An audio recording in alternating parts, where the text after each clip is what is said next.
वीरानी परिवार के बिजनेस की कमान अब पूरी तरह से परी के हाथों में आने वाली है। जिस बिजनेस को अब तक रणविजय अपने स्वार्थ, लालच और गलत इरादों से चला रहा था, अब उसी बिजनेस में उसकी सबसे बड़ी चुनौती बनकर खड़ी होगी उसकी पत्नी परी।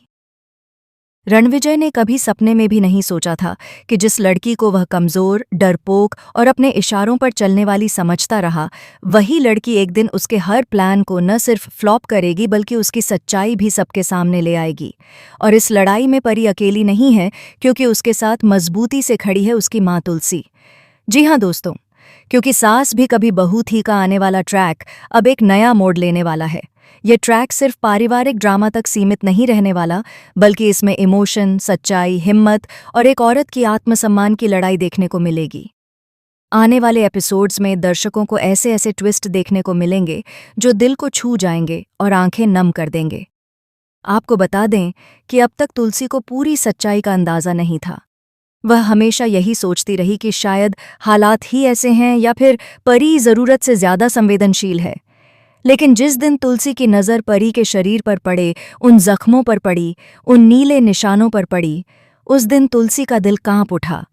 एक माँ के लिए अपनी बेटी के शरीर पर लगे जख्म देखना किसी कयामत से कम नहीं होता। उसी पल तुलसी के अंदर की माँ जाग उठी। तुलसी का गुस्सा 7वें आसमान पर था। वह सीधे मिहिर के सामने खड़ी होकर उसे आईना दिखाती है। वह कहती है, क्या तुम्हें सच में कुछ दिखाई नहीं देता मिहिर? क्या ये तुम्हारी बेटी का दर्द नहीं है? क्या ये निशान तुम्हें कुछ नहीं बताते? पहले ऋतिक और अब परी, क्या तुम्हारे बच्चों की तकलीफ तुम्हें कभी नजर ही नहीं आई? तुलसी मिहिर को यह भी याद दिलाती है कि अगर उसे जरा सा भी अंदाजा होता कि उसके बच्चों की हालत इतनी खराब है, तो वह उन्हें कब का अपने साथ ले जाती। लेकिन तुलसी खुद उस वक्त जिंदगी के ऐसे मोड़ पर खड़ी थी जहां उसे खुद नहीं पता था कि उसका ठिकाना क्या है। फिर भी आज जब वह यहाँ है, तो वह अपनी बेटी की यह हालत बर्दाश्त नहीं कर सकती। मिहिर पहली बार चुप हो जाता है। उसके पास कोई जवाब नहीं होता। वह बस भारी मन से परी की तरफ देखता है और उससे पूछता है, परी, मुझे सच बताओ, क्या वाकई रणविजय ने तुम्हारे साथ ऐसा किया है? क्या उसने तुम्हें मारा है? दोस्तों, यह वही पल है जहां सालों से छुपी हुई सच्चाई सामने आने वाली होती है। रणविजय जिस तरह से परी के साथ डोमेस्टिक वायलेंस करता आ रहा था, जिस तरह से वह उसे मानसिक और शारीरिक रूप से तोड़ रहा था, अब उसकी परतें खुलने लगी हैं। तुलसी सब समझ चुकी है, लेकिन तभी कहानी में एंट्री होती है नोएना की। हमेशा की तरह वह आग में घी डालने का काम करती है। वह ऊंची आवाज में कहती है कि परी नंबर 1 झूठी है। वह पहले भी झूठ बोल चुकी है और अब भी सबको बेवकूफ़ बना रही है। नोएना ये साबित करने की कोशिश करती है कि परी सिर्फ सहानुभूति पाने के लिए यह सब कर रही है। लेकिन इस बार तुलसी चुप रहने वाली नहीं है। वह नोएना को सख्त लहजे में चेतावनी देती है, खबरदार, मेरे बच्चों के बीच में बोलने की कोशिश भी मत करना। तुम किस हक से मेरी बेटी पर उंगली उठा रही हो? नोएना बेशर्मी से जवाब देती है कि वह तो बस एक कैजुअल रिश्ते से बोल रही है और घर में सब कुछ वही संभालती है।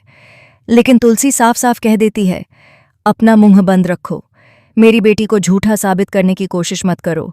एक और शब्द भी बोला तो अच्छा नहीं होगा। यह तुलसी का वही रूप है जिसे देखकर दुश्मन भी सहम जाते हैं। वहीं दूसरी तरफ अपनी बेटी के भविष्य के लिए, अपनी मासूम बच्ची के लिए परी एक बार फिर खुद पर अत्याचार सहने का फैसला करती है। वह सबके सामने झूठ बोल देती है और कहती है कि रणविजय ने उसे नहीं मारा, क्योंकि वह जानती है कि उसकी बेटी अपने पापा रणविजय से बहुत प्यार करती है और अगर सच्चाई सामने आ गई तो उसकी बच्ची टूट जाएगी। लेकिन माँ से कुछ भी छुपा नहीं रह सकता। तुलसी परी की आंखों में भरे आंसू, उसकी कांपती आवाज़ और उसका डर सब पढ़ लेती है। वह धीरे से परी से कहती है, तू चाहे कुछ भी कह ले, लेकिन मैं जानती हूं कि इस बार तू सच बोल रही है और रणविजय को कैसे ठीक करना है ये मुझे बहुत अच्छे से आता है। ये सुनते ही परी खुद को रोक नहीं पाती और जोर जोर से रोते हुए अपनी माँ तुलसी को गले लगा लेती है। ये एक ऐसा इमोशनल सीन होता है जिसे देखकर दर्शकों की आंखें भी भर आती हैं। अब आने वाला है असली ट्विस्ट। आने वाले एपिसोड्स में तुलसी परी को एक बहुत बड़ा फैसला लेने के लिए तैयार करेगी। वह परी से कहेगी कि अब समय आ गया है कि वह सिर्फ एक सहनशील पत्नी नहीं, बल्कि एक मजबूत और आत्मनिर्भर औरत बने। तुलसी परी से कहेगी कि वह वीरानी परिवार के बिजनेस को टेक ओवर करे और रणविजय द्वारा किए जा रहे घोटालों को रोके। तुलसी साफ शब्दों में कहती है कि जब तक रणविजय को उसकी भाषा में जवाब नहीं मिलेगा, तब तक वह नहीं सुधरेगा। किसी भी आदमी को यह हक नहीं है कि वह अपनी पत्नी पर हाथ उठाए, उसे डराए या उसकी जिंदगी को नरक बना दे। अब परी पूरी तरह तैयार है। वह न सिर्फ बिजनेस संभालने वाली है, बल्कि रणविजय के हर काले कारनामे को सबके सामने लाने वाली है। यह लड़ाई अब सिर्फ पति